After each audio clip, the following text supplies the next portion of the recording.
Yes, choke you type of sex, yes. Hit you with that whiskey dick. Show you what I'm twerking with. I am on my seat. What's up? What's up? Good morning. Good morning. What's going on with you? As you can see, they gave us another little change up in the booth. That's right. In the studio. Must mean we're doing something right. That's right. That's right. And as you can see, this lovely individual right here behind us is the notorious MMA, aka the notorious one, aka the notorious Conor McGregor. Yeah, he's in a little bit of trouble, huh? What a weekend of MMA. That's all I can say. Big shout out to Dana White, who had his hands full this weekend. I cannot believe the drama that happened this weekend with the UFC 223 card. So we're going to get right into the results of that. We're going to get right into talking on Conor McGregor. We're going to get right in on our TV shows of the week. We're going to get right in on our breakups and makeups. We're going to get right in on our sex and styles, which we'll get a little bit into that, and you'll understand it later in the show. And we'll get on how money or health. Weigh it out. Weigh it out. So check it out. What a weekend. What a weekend. I gotta tell you, Conor McGregor gets arrested, gets out on $50,000 bail, has to have his friends bailed out for $25,000 in Brooklyn, New York. I'm sure there's a ton of media outlets covering this, but you know, you're gonna get AG's perspective of it, which is always better than the motherfuckers on TV's perspective, because I like to keep it motherfucking gangster with you. I'm not gonna lie, I was excited when all this whole shit was unraveling, because check this out. Conor McGregor's teammate and friend Artem, right? He's a UFC fighter. Right. He's not a great UFC fighter, but he's not a terrible UFC fighter. And I'm not talking about Conor, I'm talking about Artem. Right. Now, right. Artem gets cornered in a hallway by Khabib. Yeah. Khabib apparently slaps him in the face, makes him his bitch, talks shit to him the whole time, and walked off like he was a big man, thought he was going to get away with it. He makes a phone call to Conor McGregor. Conor McGregor, this is how gangster Conor McGregor is. He gets on He loads up his private fucking jet. And 20 people from Ireland with him, not alone. 20 of his homeboys. And shows up in Brooklyn. Goes to the media day. Now, for all you guys out there I've been getting so many emails talking about, how WWE was Conor McGregor this weekend. How fake was that? I'm here to tell you, when you're getting bailed out of jail for 50 grand, and you're bailing your homeboys out for 25 grand, and your plane gets grounded to the airport where it's not allowed to take off, and you have the Brooklyn Police Department looking for you, there's nothing WWE about that. That is pure Conor McGregor. Like, he came there for two reasons. Yes, he wanted to make a scene. Absolutely wanted to make a scene. That's why he chose the media day. But he also wanted to let Khabib know, you ain't gonna be out here popping shit, and you ain't gonna be out here fucking with me and my crew. see, I don't think that. I mean, yeah, do I think that he at first was upset about it? Absolutely. But I think that Conor McGregor is a very, very good businessman, because he just sold himself. And prior to that, which maybe people don't know, is he was mad because he had gotten the belt that Khabib was fighting for stripped. So he was already upset and knew that Khabib was going to take his belt. So now he's just built on the whole Khabib. Check this out, though. He's very smart. I believe you're right when it comes to exactly promoting himself. He's the new Floyd Mayweather. I agree. I agree to 110%. But still, You can't tell me Conor McGregor thought it was going to escalate the way it escalated. Now, I'm here to tell you, I'm a Conor McGregor fan. I'm tired of everybody out there going, "Oh, Conor shouldn't have did it," or "Conor, he's acting up," or it's disgusting. Man, first of all, let the truth be known. I'm here to tell you right now. Dana White got on national television and said how disgusted he was in Conor McGregor. No, Dana White is counting the money. But let me tell you something. Dana White couldn't be more happier than Conor McGregor's antics, because not only does it bring publicity, whether bad or not be, you're in a combat sport. Right.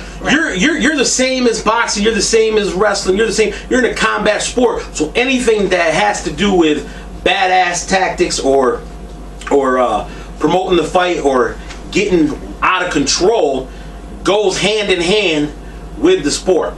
I don't give a shit if you're a martial artist or if you're a brawler. At the end of the day, you're in a combat sport. So it's gonna be guns, glory, and guts. And at the end of the day, Conor McGregor rose through. I don't believe he meant to take it as far as he did. Right, I agree. But I think when they started laughing and stuff at him, and like, look at this guy out here with all these guys, and I think they started acting tough. That's when Conor took it to the next level. He was on a plane, he was drinking whiskey, he was partying with his friends, he got there, he wanted to cause a scene. Khabib wouldn't get off the bus, or they weren't allowing him to get off the bus.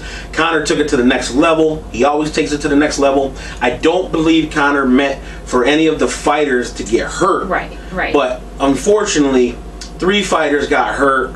They couldn't compete, and that means those 3 fights got stripped from the card. Mm-hmm. And with that being said, and this is what I'm bringing it up here, Drew, because we're going to get into the card. But with that being said, wow, I'm more of a Conor McGregor fan now, and I've been with him from the jump. As soon as he came in and knocked the first cat out, I said, this guy's got something. When he knocked out the second cat, I said, this guy is the real deal. Everybody else said he wasn't. Right around, you guys are still suspect. Majority of the fans are still suspect on Conor McGregor. Conor McGregor is the real deal. I'm here to tell you that right now. And I got to tell you something else, another thing. Khabib is a monster, and he showed it. He dominated his fight this weekend. Well, of course. Every round. Of course he did. Every round. But let me tell you, he doesn't. If that same performance he did, even though he was dominant 5 rounds, if he puts on that same performance against Conor McGregor, he's going to sleep. Mm-hmm. Because if Al Quinta can catch you on the mouth several times in that fight, you better believe Conor McGregor can catch you, and when he does, you ain't gonna shake it off. You're gonna be sleeping. I don't think Khabib gave his all. I think he knew from the beginning that he wasn't going to be challenged, and so I don't think he gave it his all. He did not. Let me tell you something. There's one thing, and I understand it, because I believe a lot of people agree with you, but I'm here to tell you, when you train for 6 to 8 weeks to sometimes 13 weeks, and you come out to fight in combat against guys that are the best in the world, you don't half-ass it. There's no such thing. You don't half-ass it on the playground at the regular park when you're playing basketball with your friends. You try to win. You don't half-ass it. He didn't come out here. He tried to put El Quinta away in the first and the second round. By the 3rd round, he was struggling. He was tired. He took round 4 off and tried to come back strong in round 5. But El Quinta, everybody wants to say Khabib had a bad performance. Khabib had a great performance, but you're missing the point. El Quinta is that damn tough, and now they're calling him the Brooklyn Gangster. I know, right? How cool is that? That is a cool. How cool is that? I'm just glad that the fight didn't end in the first round. I mean, Tony Ferguson gets hurt. He gets pulled out of the fight. Max Holloway jumps in to take Tony Ferguson's place. He cuts weight. Doctors rule him unfit. He can't compete.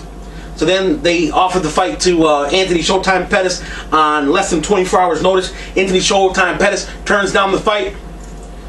El Quinta Raging Al. There was somebody else in between. Felder, but he doesn't count. Felder, you got to put in your work. Eloquenta steps up, makes it entertaining for 5 rounds. An amazing job. Joanna Jacek and Thug Rose. That was an awesome tactical fight. You called it. You were right. Thug Rose shows up, lets everybody know she's the real motherfucking deal, holds on to her title, and she takes it. But here's what I got to say about this fight card, and we'll move on. This fight card, after all the 3 fights getting scrapped off the card and all the Conor McGregor drama, right? I mean, he physically attacked a bus full of fighters, and not one of those fighters got off the bus. And you can say this because they're smart, but at the end of the day, no one wanted a piece of Conor McGregor, and no one wanted a piece of his crew, and that's just the bottom line. They knew that the motherfuckers were there for the pain. But with all the 3 fights getting stripped off that card, and the main event falling apart, I was like, I'm not paying for this shit. I'm not watching this shit. We had tickets to go Brooklyn to sit in the box seats. Right. I turned it down. I said I'm not going. And then at the end of the day, I sat home and I watched that fight with my son, the fights, and I got to tell you, I was very impressed. It ended up being a tremendous fight card. There were awesome fights. Everybody stepped it up. There's so many people out. There's so many fighters I could talk about on this card that were no-namers who really stepped up and got themselves a name. But I'm not going to get into that right now because I'm still on the McGregor train. McGregor was acting up. I love it. I love everything about it. If you don't, oh well. He's $100 million. Yeah, he's going to get sued. Yeah, he's going to end up paying out tens of millions of dollars to everybody. He's going to get sued by probably the Barclays Center in Brooklyn. But at the end of the day, he'll book another fight, and he'll only have to fight once. And when he does, that'll pay off all his lawsuits and put money back in his pocket. Right. So trust me, when you're Conor McGregor, life is good right now. But what I will say is this: will it end his career? Absolutely not. No. Will they suspend him? No. Think about this. Let's say the UFC suspends him. Let's just say the New York Athletics Commission that suspends him. Let's just say they fine him. Let's just say let's go the extreme, even though they won't, and they say they rip his license away. Right. Conor McGregor will show up and fight overseas for 10 times the amount of money. You're not understanding something. He, as of right now, and it may not be like this next year or the year after, but as of right now, Conor McGregor is as big as the UFC. He could go to Conor McGregor Promotions and start his own league, and we would all tune in and check that out. So trust me when I tell you this, as bad as it is, and it's bad, my man's gonna get a slap on the wrist. Mark my words. And if I'm wrong, I'll be on here live apologizing about it. But what are your thoughts as far as watching the video, seeing the audio, seeing the fighters' reactions? Well, I think like you said, I agree with you completely. I think with that, he didn't. Nobody means to hurt unless you're in the ring or in the octagon. Nobody means to hurt somebody like that. He just, I think, got a little carried away and people got hurt, and he never intended for people to get hurt. But he did intend to definitely make a statement, and that he did. He did. Give us the stats on the rest of the fight card real quick. I have to say, give me some wins and losses. All of the, it was really great to see that all of the main event, they all went to unanimous decision except for the first one. Oh. And that was Joey Luzon. Joe Lozon. And was it Grootsmacher? Yeah, listen, you wanted a night. That night was full of exciting battles, exciting wars, TKOs, KOs, and plenty. I don't know if there's any submissions that I've seen. No submissions, but only there was a ton knockouts. Of submission attempts. Right. And the grappling was at its best, and it was an elite performance. I love it. Conor McGregor, can't wait to see what you do next. Yeah, I'll give you that. Because he single-handedly took over that whole fight card. Not only did he fuck the whole fight card up, but he single-handedly stole all the press. Because now here we are, right? We're talking about it, and everybody's talking about it. Yeah. Shannon Sharp from Skip and Shannon Bailey on SportsCenter, they're talking about it. Everybody's talking Ariel about Helwani. I mean, every news outlet. CBS, NBC, everybody's talking about my it. brother Chris hit me up and was like, "Yo, I thought you was gonna do an emergency broadcast on that," and I said, and I wanted to. You know I did. I know. I called you up and I was like, "Yo, we got to do an emergency broadcast on this." But at the end of the day, I wanted to see how it was gonna unfold. So I waited. You know, it happened on Friday or Thursday or Friday. Mm-hmm. I waited till Sunday to get all the facts, right. And then here we are, you know, Tuesday, and rocking and rolling. So there you have it. Oh no, Monday. Sorry. Woo! Beginning of the week. Normally we film on Tuesdays. We film on Mondays and we air it Tuesdays, but this time we filming on Monday and we're airing it today. So there you go. TV shows of the week. I gotta give it up. Here we go. TV shows of the week. There's a TV series called Bloodline.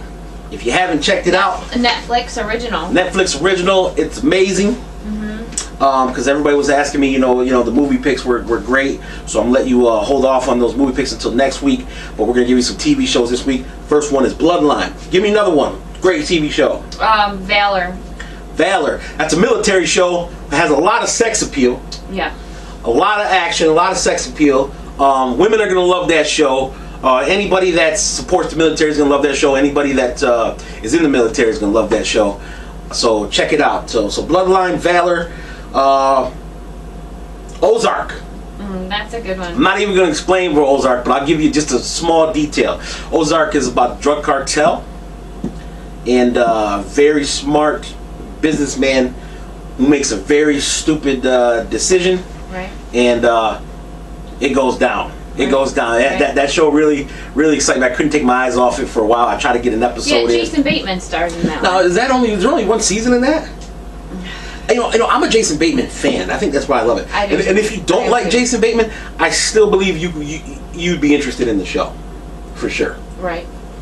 How many seasons is that? Is it 1 or 2? I know it's not up there. It's either 1 or 2 seasons. I'm probably at the end of season 1, but I highly suggest it.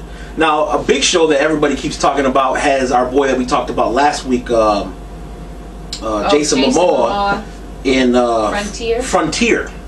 I haven't checked it out yet. I keep getting a lot of feedback on it. I'm gonna check it out because I like Spartacus. See, here's what's crazy. I love Spartacus. I'm trying to get into the Game of Thrones. It's just Spartacus had sex appeal. It had action. It had, it was funny, hilarious, sexy, bloodbath action. I love Spartacus. I'm trying to get into Game of Thrones. Everybody keeps telling me how good it is, but with my time, it's hard to manage it. But the episodes that I have seen of Game of Thrones, I just it's not really doing it for me. Brandon Schaub loves Game of Thrones. My big shout out to my cousin Danny Gayton. He loves Game of Thrones. I'm gonna try. I'm gonna give it about 4 or 5 episodes, but Spartacus is still. I've watched Spartacus the series, Gods of the Arena, Blood of Sands. The whole 9 yards. The Wrath of it. Love Spartacus. If you're a Game of Thrones fan, check out Spartacus. I'm gonna try to get into it. So we're gonna do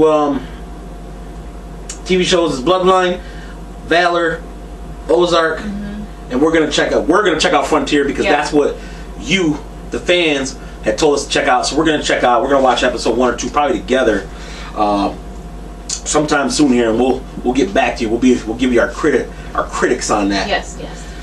So we have an email that says I got this email Friday night.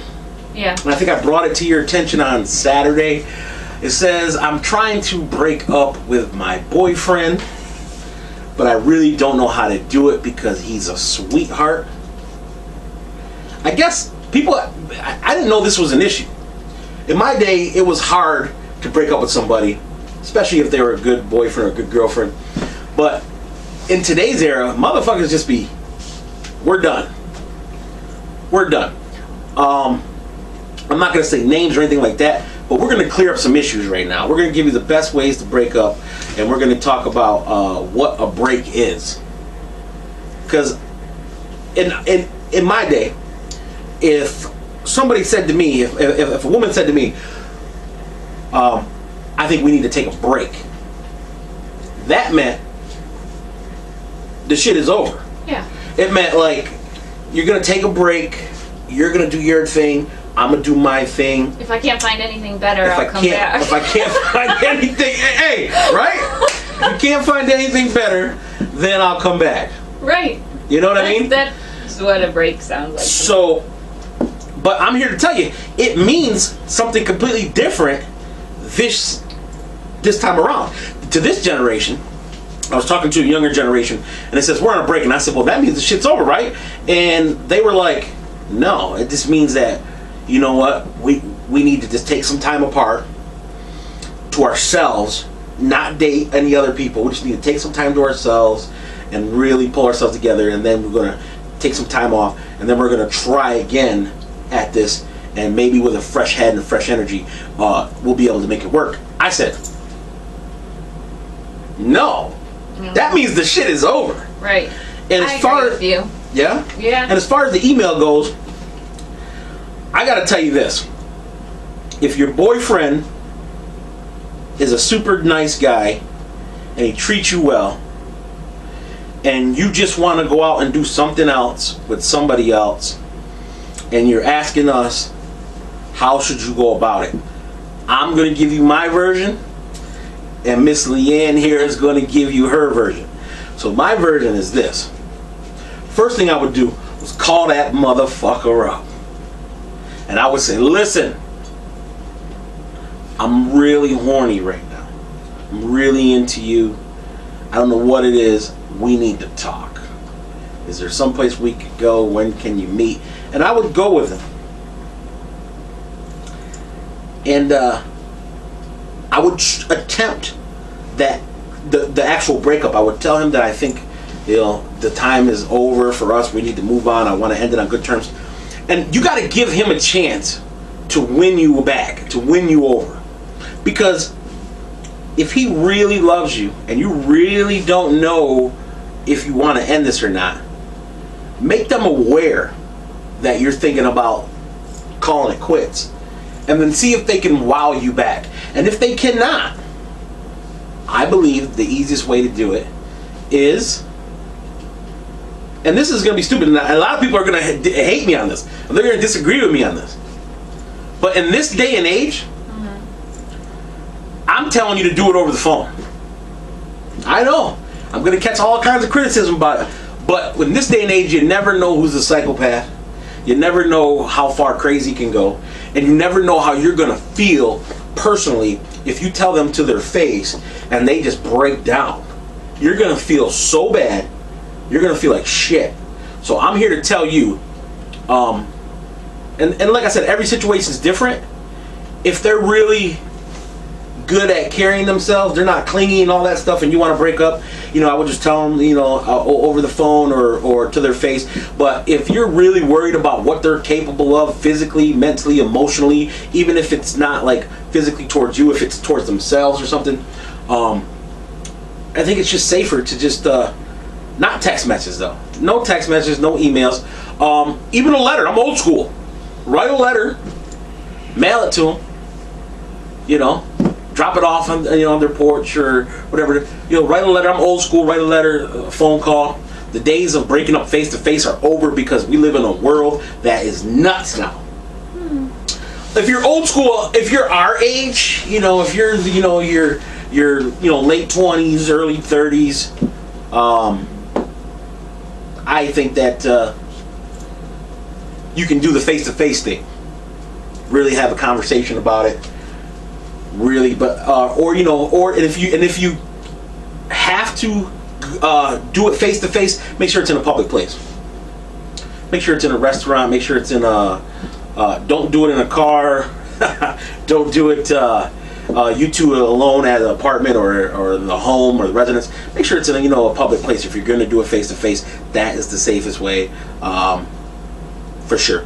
Give me your take on breakups. Well, I guess it depends. First of all, how long you have been together, how much you have invested together. You know what I mean? Like, if you just been dating for, 3 or 4 months, and it is what it is. You tried it and it didn't work, and you're ready to move on. I mean, that's human nature. I mean, it is what it is. I mean, everybody you date and decide that maybe you want to try a relationship with isn't that person for you. Maybe, So I think that if it's a short term, you just do it.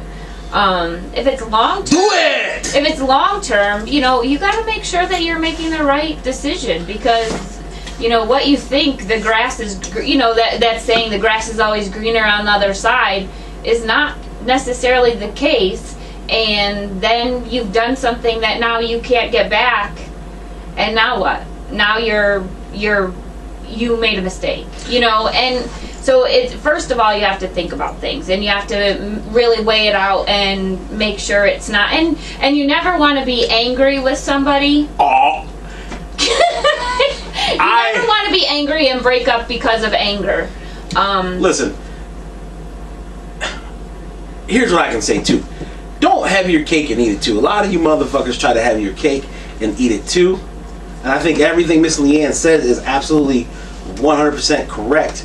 But I'm not gonna lie, like, I know a lot of people who won't even break up. They'll say, I don't want to break up with them because I don't want to hurt their feelings. So I'll just go out and have my cake and eat it too. Oh, no. And then eventually when I'm caught, then they can break up with me. And I see the logic in that, because somebody had actually sent that email. I see the logic in that. No. I do. And I know some of my personal friends who have that same logic. But if you ever want to have a chance, like, you may want to call it quits right now, but you're not sure. So if you ever want a chance to go back, you have to leave on good terms. Well, sure. Because if you think you're going to play that logic where I'll just, have my cake and eat it too because I'm ready to leave her anyway, or I'm ready to leave him, and then all of a sudden you get caught, and then they leave you, and you're like, well, cool, I was going to leave you anyway, so we're cool. But then you never have a chance to... Yeah, that's just dirty. To rekindle, in case you want to rekindle. So my thing is, man, just let them know. And for those people that are staying together for financial reasons, I get it. I understand.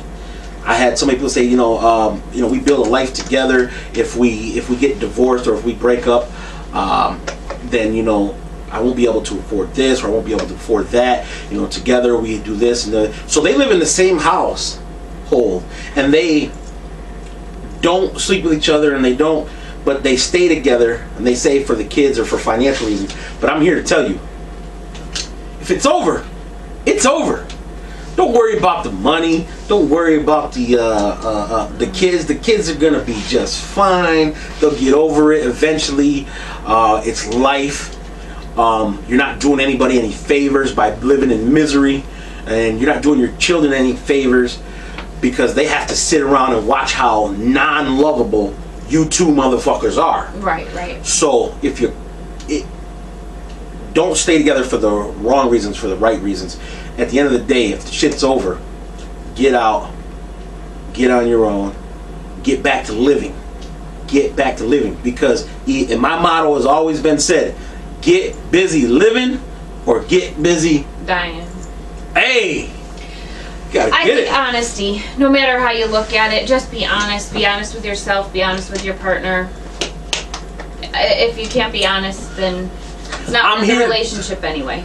I'm here to tell you, lie. You're so full of it. You're so full of it. Hey, for all my lies and my cheaters out there.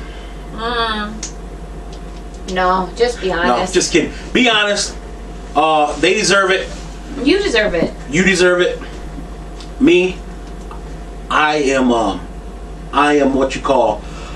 This might be weird too, because I'm gonna get into something personal right now. This is about myself. I like to reveal little bits and pieces about myself through every show. And I've never understood what a one-night stand is. And what I mean by that is, because people that have one-night stands, and there's nothing wrong with that. I mean, if you're having safe sex, there's nothing wrong with that. But I've never understood what it was, because everybody I have ever had the pleasure of being intimate with, or make love to, or doing anything sexual with, I have some sort of love for them. Those people have a piece of me. I've never done anything sexually just for pleasure. I've actually, and everybody and anybody I have ever done anything sexually with, I have actually had a love for them, some sort of love for them. I took a piece of them with me, and they took a piece of me with them. I know a lot of people that don't think twice about it. They just, wham, bam, boom, boom. They got off. Everybody's good. But for me, there's something there about you that made me want to do that with you. So there was some sort of love I've had for you. I have never had any sexual contact with anybody that I didn't care about in some sort of way. You know what I mean? You know what I'm talking about? That was more than just you look good, let's get it. I've always, and I can honestly say that, so that shocks a lot of people. That shocks me. Does that shock you? Mm-hmm. So if there's anybody out there like that, like me, email me at adamgayton27@yahoo.com. I would love to hear about it. If I haven't gotten back to any of your emails this week, it's because I've been super busy this week, and I've been getting over sinusitis. So, but we're back at it. I'm going to reach out, answer all my emails. I'd love to hear from you about that particular topic. Have you ever, you don't have to go on Ryan, but this is what anything. We don't hold anything back here. Have you ever had a one night stand? I have. You have? Yeah. Hold on a second. Bitch! I have. No, I have. I've had one night stand. You don't have to get into all that, but no, but I'm just saying. But you had one. You had one. Yeah. And did you care for that person, or was it just pure? I want to just release.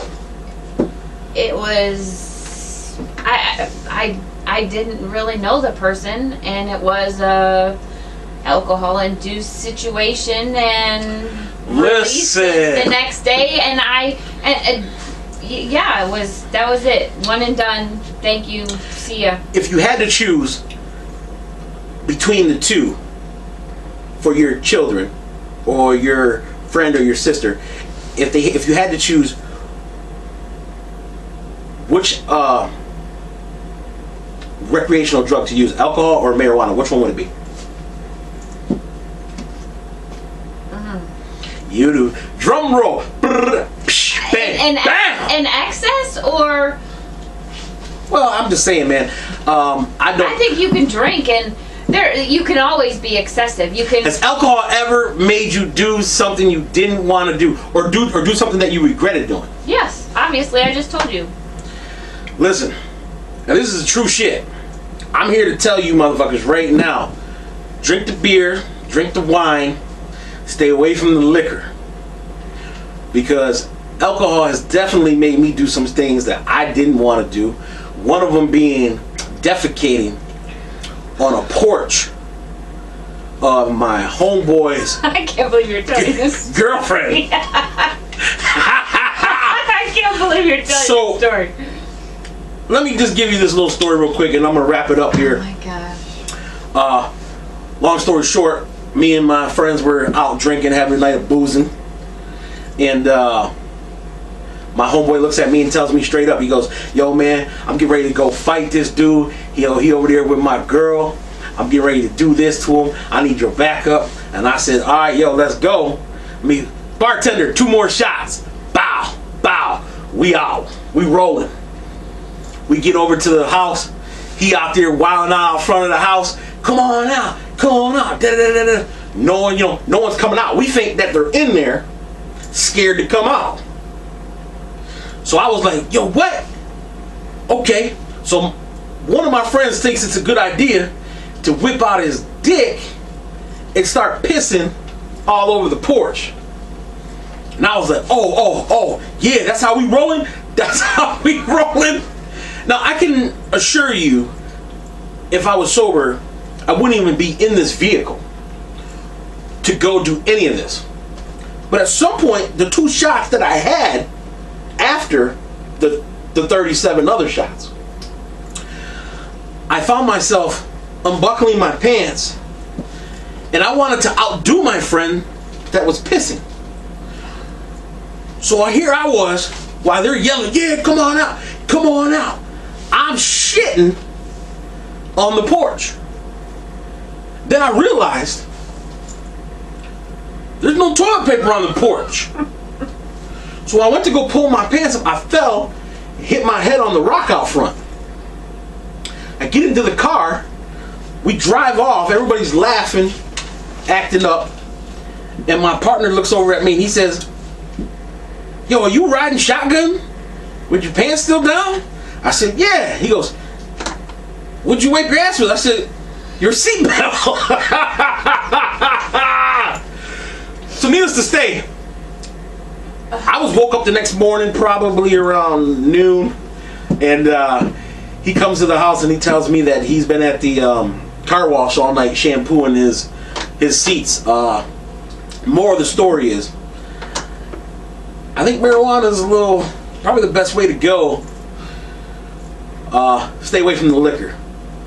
Stick to the beer, stick to the wine, stay away from the liquor. Makes you do things that you should not be doing. And don't break up with somebody drunk. I'm tired of you motherfuckers out there getting drunk, breaking up, and then making up. Breaking up, then making up. Breaking up, then making up. If you break up and make up more than 4 times a month, then you should not be together. And that's I think that's being liberal. I think if you break up and make up more than once a month, then you should really think about who you want to be with, because there's some underlying things going on. Absolutely. I agree. That's about all the time we got this week. We're going to do money, health, and wealth, and sex, styles, and positions, but you have to tune in next week. Once again, I appreciate everybody for tuning in. Make sure you like, share, and subscribe. Today's episode is brought to you by Mad Dog Style DJs. And is there anything else? No, we'll see you next week. Hey,